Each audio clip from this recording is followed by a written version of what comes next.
नमस्कार दोस्तों, एक बार फिर से AB99 क्लासेस में एक बार आपका स्वागत है। आज मैं फिर एक नया वीडियो लेकर आया हूं जिसमें मैं बताने वाला हूं क्लास 10th साइंस का इम्पोर्टेंट क्वेश्चन। जैसा कि मैं पहले कई वीडियो बना चुका हूं जिसमें मैं सिर्फ इम्पोर्टेंट क्वेश्चन बताया था। मैं उन सभी क्वेश्चन के आंसर के साथ मैं एक नया वीडियो लेकर आया हूँ जिसमें से क्वेश्चन और आंसर दोनों मिलेंगे। यदि आप क्वेश्चन वाले वीडियो देखना चाहते हैं तो लिंक डिस्क्रिप्शन में है, वहां पर जाइए और सभी क्वेश्चन को नोट कर लीजिए। उसके बाद यहाँ क्वेश्चन और आंसर को हम लोग लिखते चलेंगे। तो ये हम लोग सबसे पहले चैप्टर का देखेंगे। सबसे पहले चैप्टर से आने के बोर्ड एग्जाम में क्या चांसेस होते हैं। तो आइए हम लोग देखते हैं सबसे पहला क्वेश्चन जो हमारे बोर्ड एग्जाम के लिए बहुत ही महत्वपूर्ण है। पहला क्वेश्चन है, संयोजन अभिक्रिया किसे कहते हैं। तो सबसे पहले हमको बताना है कि संयोजन अभिक्रिया किसे कहते हैं। संयोजन का मतलब होता है जुड़ना। तो हमको इसमें ये जानना चाहिए कि इस अभिक्रिया में जुड़ने वाला काम होगा। तो हम लोग डिफिनेशन पढ़ते हैं। वह रासायनिक अभिक्रिया जिसमें दो या दो से अधिक पदार्थ एक नए यौगिक या पदार्थ का निर्माण करते हैं, संयोजन अभिक्रिया कहलाती है। कहने का अर्थ वही है कि इसमें जुड़ रहे हैं। क्या हो रहे हैं? संयोजन कर रहे हैं, कि जुड़ रहे हैं। दो या दो से अधिक यौगिक जो भी हैं वो मिल करके एक नए यौगिक का निर्माण करते हैं, तो उसको हम लोग क्या कहते हैं? संयोजन अभिक्रिया कहते हैं। उदाहरण के लिए हम लोग देखेंगे, कार्बन है और प्लस में ऑक्सीजन है। जब कार्बन और ऑक्सीजन आपस में मिलते हैं यानी कि अभिक्रिया करते हैं तो CO2 गैस मिलता है। यानी कि इसका अर्थ ये है कि जब कार्बन को हम लोग जलाते हैं तो कार्बन को जब जलाएंगे तो हमको क्या मिलेगा? CO2 गैस मिलेगा। इसके बाद में क्वेश्चन नंबर हम लोग का दूसरा आता है। दूसरा क्वेश्चन आता है, वियोजन अभिक्रिया किसे कहते हैं। तो ये जो होता है संयोजन अभिक्रिया का विपरीत होता है। यानी कि संयोजन अभिक्रिया में जुड़ करके नए पदार्थ का निर्माण हो रहा था, यहाँ पर क्या होगा? टूट करके नए पदार्थ का निर्माण होगा। यानी कि जब कोई बड़ा पदार्थ होगा टूटेगा तो छोटे छोटे पदार्थों में परिवर्तित हो जाएगा। तो आइए हम लोग इसका परिभाषा देखते हैं। वह रासायनिक अभिक्रिया जिसमें कोई यौगिक टूटकर दो या दो से अधिक छोटे यौगिक का निर्माण करता है, वियोजन अभिक्रिया कहलाता है। वियोजन अभिक्रिया में उसी का उल्टा हो रहा है। यानी कि जो कोई बड़ा यौगिक होगा वो टूट करके दो या दो से अधिक छोटे यौगिकों में बदलता है, तो उसको हम लोग क्या कहते हैं? वियोजन अभिक्रिया कहते हैं। उदाहरण, तो हम लोग उदाहरण इसका देख लेते हैं कि उदाहरण क्या है। तो उदाहरण में CaCO3 इसको कहते हैं कैल्शियम कार्बोनेट। जब कैल्शियम कार्बोनेट को उष्मा दिया जाता है, क्या दिया जाता है? उष्मा। तो जब हम लोग इसको उष्मा देते हैं तो ये कैल्शियम मोनोऑक्साइड या इसी को कैल्शियम ऑक्साइड के नाम से जानते हैं, तो calcium oxide plus carbon dioxide में वियोजित हो जाता है। तो इस प्रक्रिया को हम लोग क्या कहेंगे?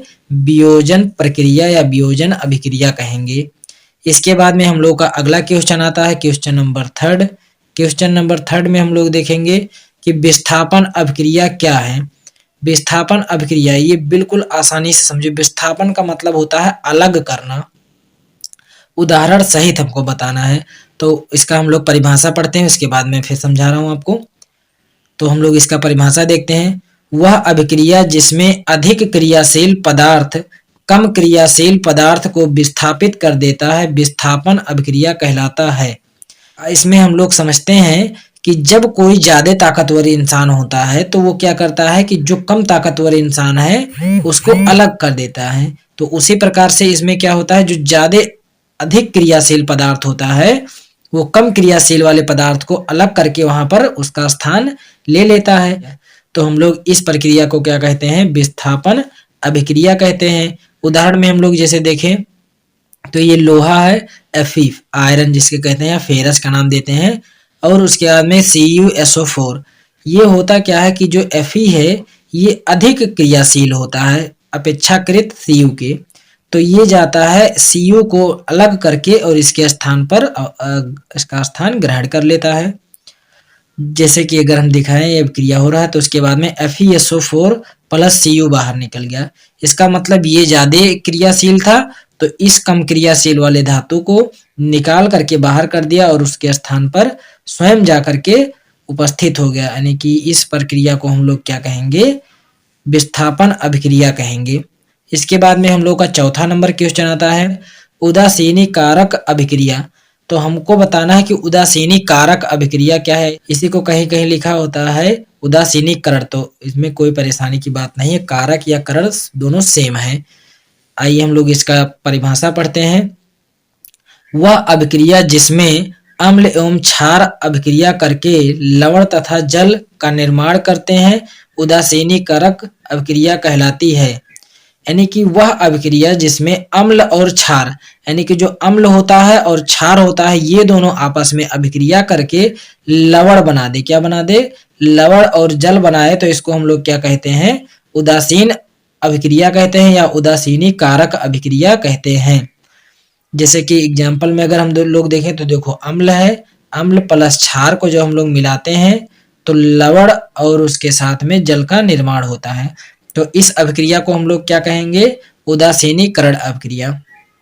फिर इसके बाद में हम लोगों का 5वां क्वेश्चन आता है, उपचयन एवं अपचयन अभिक्रियाएं। तो हम लोगों को यहाँ पर देखना है उपचयन एवं अपचयन अभिक्रियाएं देखना है।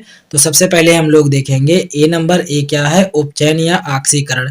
उपचयन को हम लोग आक्सीकरण के नाम से भी जानते हैं। तो सबसे पहले हम लोग देखेंगे उपचयन अभिक्रिया क्या है। तो इसकी परिभाषा देखते हैं।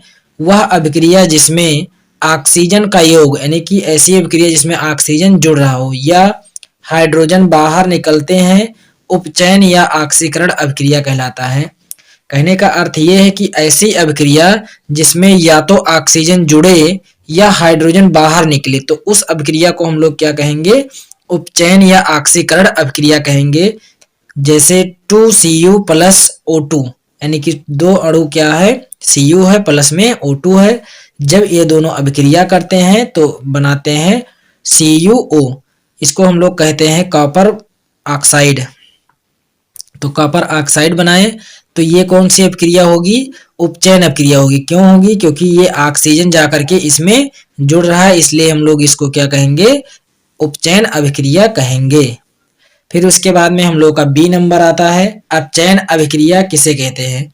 अपचयन अभिक्रिया जो होता है वो उपचयन का उल्टा होता है। जैसे उपचयन में होता है उसका जस्ट उल्टा करेंगे तो हम लोग को अपचयन अभिक्रिया प्राप्त होगा। आइए हम लोग इसका परिभाषा देखते हैं। वह अभिक्रिया जिसमें हाइड्रोजन का योग, यानी कि ऐसी अभिक्रिया जिसमें हाइड्रोजन जुड़ रहा हो, योग का मतलब होता है जुड़ना, जिसमें हाइड्रोजन जुड़ रहा हो या ऑक्सीजन बाहर निकले, अपचयन अभिक्रिया कहलाता है। या ऑक्सीजन बाहर निकले तो हम लोग क्या कहेंगे? अपचयन अभिक्रिया कहेंगे। इसका उल्टा हो रहा है। इसमें क्या हो रहा था? ऑक्सीजन जुड़ रहा था और हाइड्रोजन बाहर निकल रहा, और इसमें क्या हो रहा है? हाइड्रोजन जुड़ रहा है और ऑक्सीजन बाहर निकल रहा है। यानी कि इसका उल्टा करेंगे तो हमको क्या मिलेगा? अपचयन मिलेगा, और अपचयन का उल्टा करेंगे तो उपचयन मिलेगा। जैसे CuO plus H2 gives out Cu plus H2O। जैसे इसमें क्या है? कॉपर ऑक्साइड है। कॉपर ऑक्साइड जब हाइड्रोजन से अभिक्रिया करता है तो यहाँ से ऑक्सीजन निकल रहा है। देखो ऑक्सीजन बाहर निकलता है, ऑक्सीजन यहाँ से निकल करके जल में घुल जा रहा है। तो हम लोग इस अभिक्रिया को क्या कहेंगे? अपचयन अभिक्रिया कहेंगे। क्यों कहेंगे? क्योंकि यहाँ पर धातु से देखो ऑक्सीजन निकल करके इसमें जा रहा है। तो हम लोग ऐसी अभिक्रियाओं को क्या कहते हैं? अपचयन अभिक्रिया कहते हैं। इसके बाद में हमारा सबसे मोस्ट इंपॉर्टेंट क्वेश्चन आता है, जो है क्वेश्चन नंबर 6, रेडॉक्स अभिक्रिया किसे कहते हैं? सबसे ज्यादा बार यही पूछा जाता है कि रेडॉक्स अभिक्रिया क्या होता है। तो उपचयन और अपचयन जिस अभिक्रिया में दोनों हो उसको हम लोग क्या कहते हैं? रेडॉक्स अभिक्रिया। जैसे इसमें देखो लिखा हुआ उपचयन और अपचयन, जिस अभिक्रिया में उपचयन और अपचयन दोनों क्रियाएं हो रही हो उसको हम लोग क्या कहते हैं? रेडॉक्स अभिक्रिया कहते हैं। आइए हम लोग इसका डिफिनेशन देखते हैं। वह अभिक्रिया जिसमें उपचयन तथा अपचयन दोनों क्रिया हो रेडॉक्स अभिक्रिया कहलाता है। यानी कि ऐसी अभिक्रिया जिसमें उपचयन तथा अपचयन दोनों हो रहा हो उसको हम लोग क्या कहेंगे? रेडॉक्स अभिक्रिया कहेंगे। आइए हम लोग इसका उदाहरण देखते हैं। जैसे CuO plus H2 gives out Cu plus H2O। तो हमको यहाँ पर क्या है? कॉपर ऑक्साइड है। जब कॉपर ऑक्साइड को हाइड्रोजन के साथ में अभिक्रिया कराते हैं तो हमको कॉपर प्लस जल प्राप्त होता है। तो कॉपर से क्या निकल रहा है? ऑक्सीजन निकल रहा है। देखो ध्यान से, यहाँ पर CuO था यानी कि ऑक्सीजन भी था, और यहाँ पर Cu के पास में ऑक्सीजन नहीं बचा है। इसका मतलब यहाँ से ऑक्सीजन निकल रहा है। तो जब ऑक्सीजन निकलेगा तो उसको हम लोग क्या कहते हैं, अपचयन कहते हैं। और इसमें देखो ये नीचे वाला जो दिख रहा है, इसमें क्या हो रहा है कि यहाँ से जो ऑक्सीजन निकल रहा है वो आ करके इसमें जुड़ रहा है, और जुड़ने के बाद में ये बना रहा है जल H2O। तो यहाँ पर जो नीचे हो रहा है, यहाँ पर क्या हो रहा है, ऑक्सीजन जुड़ रहा है। तो जब ऑक्सीजन जुड़ता है तो उसको हम लोग क्या कहते हैं, उपचयन। जैसे यहाँ पर देख लो, ऑक्सीजन का योग होता है तो हम लोग उसको उपचयन कहते हैं, और हाइड्रोजन का योग होता है या फिर ऑक्सीजन बाहर निकलता है तो उसको हम लोग क्या कहते हैं, अपचयन कहते हैं। तो इस अभिक्रिया में क्या हो रहा है, ऑक्सीजन बाहर निकल रहा है तो अपचयन कहलाएगा, और इस नीचे वाले में क्या हो रहा है, ऑक्सीजन जुड़ रहा है तो ये क्या कहलाएगा, उपचयन कहलाएगा। इसके बाद में क्वेश्चन नंबर 7 आ रहा है। क्वेश्चन नंबर 7 है ऊष्माक्षेपी अभिक्रिया क्या है। तो हमको क्वेश्चन नंबर 7 में बताना है कि ऊष्माक्षेपी अभिक्रिया क्या है। वह रासायनिक अभिक्रिया जिसमें ऊष्मा निकलता है ऊष्माक्षेपी अभिक्रिया कहलाता है। कहने का अर्थ है कि ऐसी रासायनिक अभिक्रिया जिसमें क्या हो, हीट निकले, यानी कि ऊष्मा निकले, उसको हम लोग क्या कहते हैं, ऊष्माक्षेपी अभिक्रिया कहते हैं। जैसे अगर हम लोग पानी में जब चूना डालते हैं तो थोड़ी देर बाद उबलने लगता है, इसका मतलब वहां से क्या हो रहा है, हीट निकल रहा है।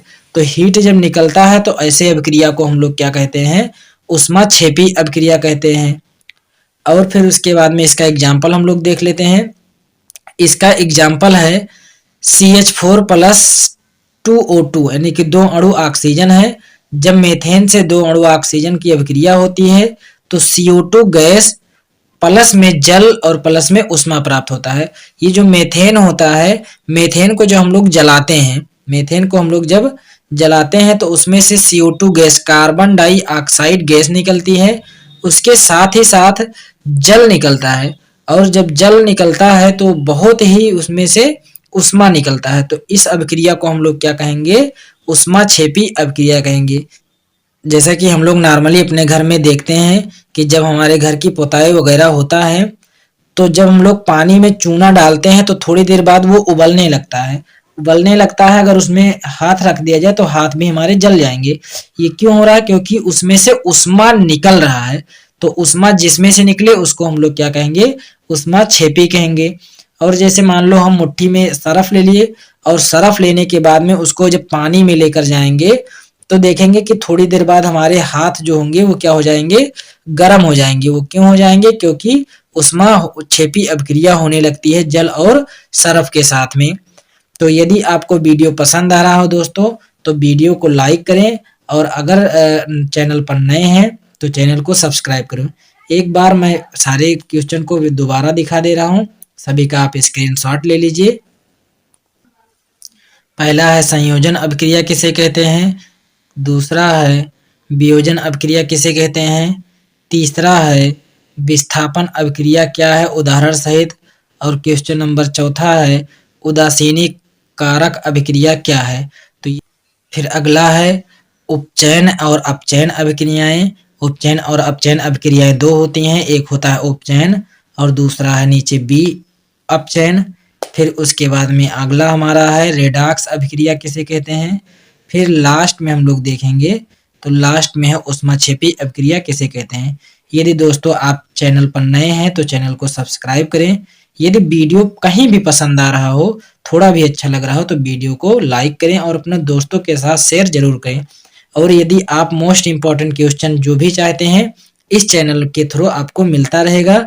और यदि इन सब का क्वेश्चन आप लेना चाहते हैं तो क्वेश्चन का लिंक डिस्क्रिप्शन में जाइए और वीडियो को देखिए। जय हिंद साथियों, फिर मिलेंगे अगले लेक्चर में।